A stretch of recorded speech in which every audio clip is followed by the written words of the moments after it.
Hi friends, வணக்கம் and welcome to நாகாஸ் எங்கள் வீட்டு சமையல். ஃப்ரெண்ட்ஸ், இன்றைக்கி நம்ம ஒரு சூப்பரான ரெசிபி தாங்க பார்க்க போகிறோம். ஆமாங்க, நான்வெஜ் பிரியர்களுக்கு கண்டிப்பாக இந்த ரெசிபி பிடிக்கும். அதுவும் பார்த்த உடனே அப்பாடா நமக்கு இந்த டிஷ் கிடைக்காதா அப்படின்னு இருப்பீங்க. ஆமாங்க, இன்றைக்கி நம்ம நண்டு கிரேவி தாங்க காரசாரமாக நம்ம செய்ய போகிறோம். வாங்க இந்த நண்டு கிரேவி எவ்வளோ சூப்பராக காரசாரமாக செஞ்சு சாப்பிட்லான்னு சொல்லிட்டு பார்க்கலாம். அதுக்கு ஃபஸ்ட்டு நம்ம இன்றைக்கி நம்ம 2 கிலோ நண்டு எடுத்திருக்கோம். நண்டை எடுத்து நல்லா கழுவி வச்சுக்கணுங்க. இப்போ நம்ம ஒரு பெரிய வாணலி எடுத்து அதில் கொஞ்சம் தேவைக்கு அதிகமாகவே நம்ம எண்ணெய் ஊற்றிக்கலாங்க. இது நண்டு கிரேவி அப்படிங்கிறனால கொஞ்சம் எண்ணெய் நிறையா இருந்தால் நல்லாயிருக்கும். எண்ணெய் நல்லா காஞ்சதுக்கப்புறமா உளுந்து ஒரு கைப்பிடி நம்ம போட்டுக்கலாம். உளுந்து நம்ம போடுற அளவுக்கு அந்தளவுக்கு டேஸ்ட் கொடுக்கும். இப்போ அது நல்லா பொரிஞ்சதுக்கப்புறமா நம்ம கழுவி வச்சுருக்க நண்டை அதை அப்படியே ஆட் பண்ணிக்கலாம். இப்போ அந்த நண்டை நம்ம நல்லா அந்த ஒரு பேனில் நம்ம ஃப்ரை பண்ணும்போதே நல்லா அது நல்லா கனமாகி அது சவுண்டு நமக்கு நல்லா திரும்பி இப்போ நம்ம 2 ஸ்பூன் மஞ்சத்தூளியும் அது கூட ஆட் பண்ணிக்கலாம். இப்போ நம்ம அந்த எண்ணெயில் அது வணக்கமே சாஃப்டாக இருந்தது, அப்படியே நல்லா ஹார்டான மாதிரி நமக்கு ஒரு நல்ல ஃபீலிங் தெரியும். அந்த வானிலையில் ஒரு நல்ல ஒரு சவுண்டு வரும்.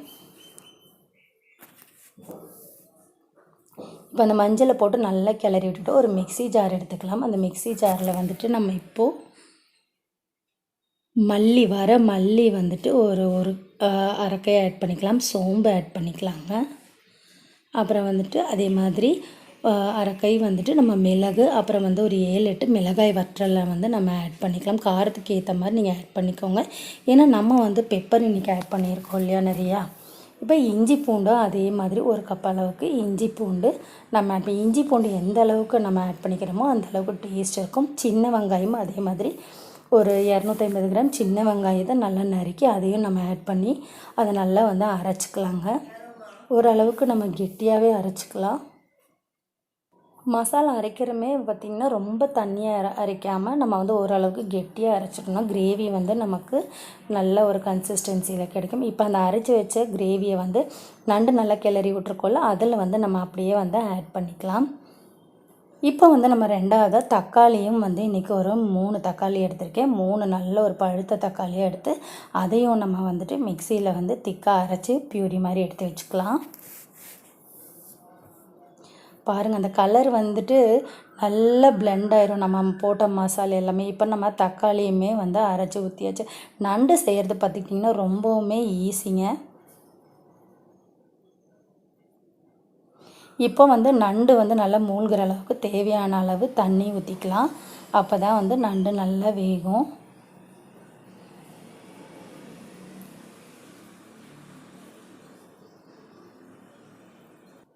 இப்போ இந்த நண்டுக்கு, அதாவது இந்த 2 கிலோ நண்டுக்கு நமக்கு தேவையான அளவு உப்பு கல்லுப்பு ஆட் பண்ணிக்கலாம். ஸோ டேஸ்ட் ரொம்ப நல்லாயிருக்கும்.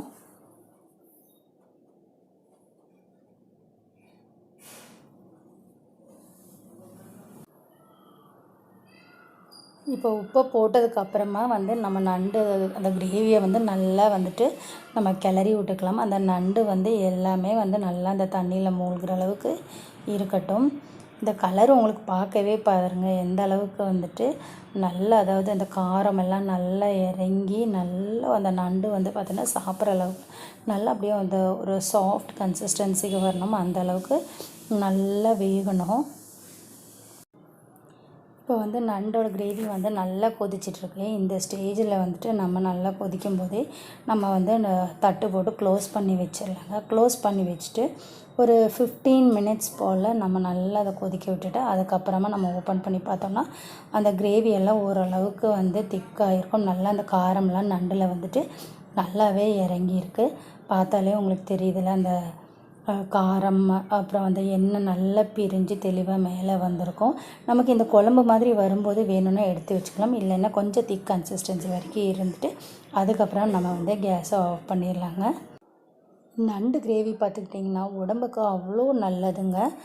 அதாவது நம்ம உடம்புல சளி அந்த மாதிரியெல்லாம் இருந்துச்சுன்னா இந்த மாதிரி நண்டு குழம்பு, நண்டு கிரேவி செஞ்சு சாப்பிடும்போது நம்ம உடலில் இருக்கக்கூடிய சளி எல்லாமே, அதாவது நெஞ்சு சளின்னு சொல்லுவாங்க இல்லையா, அது எல்லாமே அப்படியே வெளியே வந்துடும். ஸோ நமக்கு வீட்டில் குழந்தைங்களுக்கோ பெரியவங்களுக்கோ சளி பிடிச்சிருக்கு அப்படின்னு சொன்னால் இந்த மாதிரி நண்டு கிரேவி, நண்டு குழம்பு வச்சு கொடுத்தீங்க அப்படின்னா எல்லா சளியுமே அப்படியே வெளியே வந்துடும். ஸோ நம்ம சூப்பராக ரெடி ஆகிடலாம். இப்போ வந்துட்டு பாருங்கள், நம்மளுடைய குழம்பு வந்து சூப்பராக ரெடி ஆயிடுச்சு. இந்த ஸ்டேஜில் வந்துட்டு நம்ம கொஞ்சம் கொத்தமல்லி இலைகளை மேலே தூவி விட்டு கார்னிஷ் பண்ணிக்கலாம். கொத்தமல்லி இலையுமே நம்ம வேணுங்கிறவங்க நம்ம போட்டுக்கலாம், இல்லைன்னா போடணுன்ற கம்பல்சரியில் கிடையாது.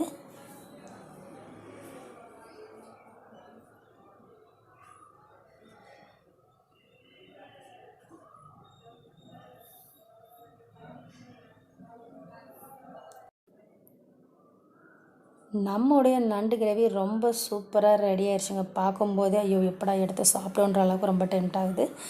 நீங்களும் இந்த நண்டு கிரேவியை வீட்டில் ட்ரை பண்ணி பார்த்துட்டு இந்த டேஸ்ட் எப்படி இருந்ததுன்னு சொல்லிவிட்டு கமெண்ட் செக்ஷனில் கொடுங்க. ஃப்ரெண்ட்ஸ், இந்த வீடியோ பிடிச்சிருந்தால் லைக் பண்ணுங்கள், ஷேர் பண்ணுங்கள். இது வரைக்கும் என்னோடய சேனலை சப்ஸ்கிரைப் பண்ணாத ஃப்ரெண்ட்ஸ் சப்ஸ்கிரைப் பண்ணுங்கள். கூடவே பக்கத்தில் இருக்க பெல் பட்டனை ப்ரெஸ் பண்ணி ஆளுங்கிற ஆப்ஷனையும் ப்ரெஸ் பண்ணுங்கள். அப்போ தான் நான் போடுற வீடியோஸ் எல்லாமே உங்களுக்கு உடனுக்குடன் நோட்டிஃபிகேஷன் வந்து சொல்லும். Thanks for watching, friends.